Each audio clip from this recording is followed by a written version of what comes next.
Halo sahabat-sahabat Batam Oasis Center yang terkasih, salam jumpa kembali. Kali ini kami hadirkan ke tengah ruang rohani Anda kisah hidup seorang pujangga gereja yang teladan dan pemikirannya sangat berpengaruh hingga saat ini. Beliau adalah seorang imam Dominikan yang berasal dari Italia. Beliau adalah Santo Thomas Aquinas. Kisah hidupnya ini sudah kami kemas dari berbagai sumber hanya untuk Anda. Langsung saja kita ke informasi yang pertama. Thomas dilahirkan di Roccasecca dekat Aquino, Italia sekitar tahun 1225. Ayahnya ialah Pangeran Landulf dari Aquino dan ibunya bernama Countess Theodora Caracciolo. Thomas adalah anak paling kecil dari 4 saudara laki-laki dan beberapa saudara perempuan. Orang tuanya adalah orang Katolik yang saleh. Itulah sebabnya sejak masih berumur 5 tahun, ia sudah diserahkan ke biara Benediktin di Monte Cassino untuk dibina agar kelak menjadi seorang rahib. Setelah 10 tahun Thomas berada di Monte Cassino, ia dipindahkan ke Napoli, kota terbesar ketiga di Italia setelah Roma dan Milan, untuk menyelesaikan pendidikan bahasanya. Nah, selama di sana, alih-alih menjadi seorang rahib atau pertapa, ia mulai tertarik kepada pekerjaan kerasulan gereja yang aktif. Dan ia berusaha untuk pindah dari Benediktin ke Ordo Dominikan, suatu ordo yang sangat berperan dan aktif pada abad itu. Nah, pada tahun 1245, pada usia 20 tahun, Thomas resmi menjadi anggota Ordo Dominikan. Informasi yang kedua, berita mengenai Thomas menjadi seorang Dominikan ini segera sampai ke Roccasecca dan menimbulkan kemarahan besar dari ibunya. Bukan karena ia bergabung dalam komunitas religius, tetapi karena ibunya menginginkannya untuk menjadi seorang rahib Benediktin di biara Monte Cassino dan ibunya berharap diberikan kedudukan sebagai abbas atau kepala para rahib. Theodora, ibunya, bermaksud pergi ke Napoli untuk meyakinkan anaknya supaya kembali ke rumah.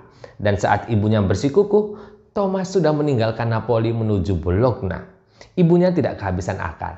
Ia mengirimkan pesan kepada Landulf suaminya dan Reynold, putra pertamanya yang saat itu bertugas sebagai komandan di Tuscania.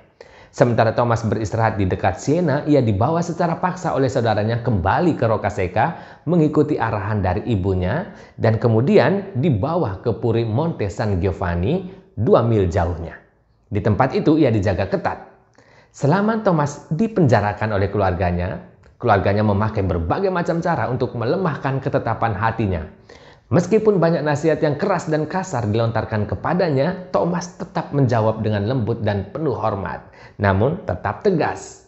Akhirnya, karena keteguhan sikapnya, ibunya memintanya untuk menjaga lebih ketat dan tidak ada seorang pun yang boleh melihatnya kecuali kedua saudara perempuannya. Nah, Santo Thomas malahan membimbing saudarinya yang bernama Marota dalam merenungkan kitab suci, sehingga akhirnya si Marota ini tertarik untuk menjadi seorang biarawati.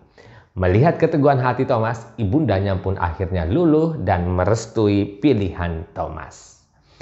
Informasi yang ketiga, dalam penjaranya Thomas bahkan memperoleh rahmat kemurnian. Nah, selama itu Thomas menggunakan waktu untuk berdoa dan berkontemplasi. Kedua saudara perempuannya membawakan beberapa buku filsafat, metafisikanya Aristoteles, dan kitab suci untuk dibaca oleh Thomas. Bersamaan dengan itu, dua saudara laki-lakinya kembali ke rumah setelah menjalankan tugasnya sebagai tentara. Mereka membawa dan memperkenalkan seorang perempuan penggoda kepada Thomas. Santo Thomas dengan tegas memintanya untuk meninggalkan tempat itu. Setan berusaha menggodanya tetapi ia menang. Ia juga tidak menjadi sombong karena itu, tetapi berlutut dan berterima kasih kepada Allah atas kerahiman dan pemeliharaan Allah atas dirinya. Santo Thomas menggandakan doa-doanya supaya memperoleh rahmat iman serta kemurnian budi dan jiwa kepada Tuhan. Tuhan mengabulkan doa-doanya itu. Thomas dikunjungi oleh 2 malaikat yang akan menjaga, meneguhkan, dan membantunya agar tidak mengalami cobaan yang kotor dan berat. Malaikat itu pergi, namun ia menyimpan rahasia ini. Sebelum kematiannya, ia hanya mengungkapkan peristiwa ini kepada bapak pengakuannya dan menjelaskan bahwa ia menerima pertolongan itu 30 tahun sebelumnya. Nah, sejak saat itu, ia dilindungi dari godaan semacam itu dan senantiasa berhati-hati terhadap setiap godaan setan. Informasi yang keempat. Sebagai anggota Ordo Dominikan, Thomas dikirim belajar ke Universitas Paris, sebuah universitas yang sangat terkemuka pada masa itu. Ia belajar di sana selama 3 tahun. Nah, di Universitas Paris inilah ia kemudian berkenalan dengan Santo Albertus Magnus yang memperkenalkan kepadanya filsafat Aristoteles. Ia kemudian menemani Albertus Magnus memberikan kuliah di Studium Generale di Cologne, Prancis pada tahun 1248 sampai 1252. Nah, pada tahun 1252 ia kembali ke Paris dan mulai memberi kuliah biblika dan ilmu pasti di Biara Santo Jacques di Paris. Saudara, kecakapan Thomas sangat terkenal sehingga ia ditugaskan untuk memberikan kuliah-kuliah dalam bidang filsafat dan teologi di beberapa kota di Italia seperti di Anagni, Orvieto, dan Roma, dan di Viterbo selama 10 tahun lamanya. Pada tahun 1269, Thomas dipanggil kembali ke Paris. Ia hanya 3 tahun berada di sana karena pada tahun 1272 ia ditugaskan untuk membuka sebuah sekolah Dominikan di Napoli. Informasi yang kelima, Thomas Aquinas adalah seorang filsuf dan ahli teologi ternama dari Italia. Ia terutama menjadi terkenal karena dapat membuat sintesis dari filsafat Aristoteles dan ajaran gereja. Nah, sintesisnya ini termuat dalam karya utamanya yang berjudul Summa Theologia yang berisi 20 jilid yang sebagian besar bersifat filsafat dan teologi. Pandangan-pandangan filsafat Aristoteles diselaraskannya dengan pandangan-pandangan Alkitab. Ialah yang sangat berhasil menyelaraskan keduanya sehingga filsafat Aristoteles tidak menjadi unsur yang berbahaya bagi iman Kristiani. Pada tahun 1879, ajaran-ajarannya dijadikan sebagai ajaran yang sah dalam Gereja Katolik Roma oleh Paus Leo ke-13. Ia disebut sebagai ahli teologi utama gereja. Tulisannya menjadi sumber-sumber bacaan di Konsili Trente. Karya teologis Thomas yang sangat terkenal adalah Summa Contra Gentiles dan Summa Theologia. Santo Thomas juga diminta bantuannya oleh Paus Urbanus ke-4 untuk menyusun teks liturgi misa merayakan pesta sakramen Maha Kudus pada tahun 1264. Beberapa yang dihasilkan oleh Thomas adalah 2 lagu pujian Verbum Supernum dan Pangelingua yang dikenal oleh seluruh gereja Katolik, termasuk pujian O Salutaris dan Tantum Ergo yang secara teratur dinyanyikan di Biara Benediktin. Ada juga lagu-lagu pujian lain dari Santo Thomas yang terkenal, yaitu Laudation dan Adorote Devote, yang berisi penjelasan paling lengkap atas ajaran teologi dan filsafatnya yang pernah diberikan selama hidupnya. Informasi yang keenam, saat diberi tawaran oleh Paus Gregorius ke-10 untuk menghadiri konsili di Lyon yang membahas penyatuan kembali gereja Yunani dan gereja Latin, saat itu Santo Thomas sedang sakit. Keadaannya menjadi semakin memburuk dalam perjalanan ke Biara Cistercian Fossa Nuova dekat Terracina. Di sana ia menginap di kamar kepala biara dan dilayani oleh para rahib. Dengan kerelaan hati ia memenuhi permohonan mereka untuk menguraikan madah-madah ciptaannya. Secara terperinci ia pun menjelaskan kepada mereka madah demi madah. Namun ia tidak sampai menyelesaikannya. Keadaan ini memberi kejelasan bagi semua rahib saat itu bahwa ia sedang sekarat. Setelah terakhir kali ia melakukan pengakuan dosa kepada Pastor Reginald dari Priverno dan menerima perminyakan darinya, ia mengungkapkan kata-kata yang sangat terkenal itu. Saya menerima engkau anugerah penebusan jiwaku. Semua studiku, kesiapsiagaanku, dan karyaku semuanya karena kasih kepadamu.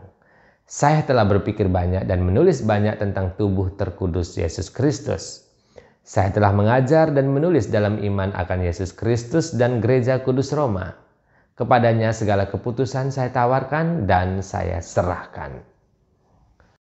2 hari setelah itu jiwanya menghadap Allah, yaitu pada tanggal 7 Maret 1274 dengan usia hampir 50 tahun.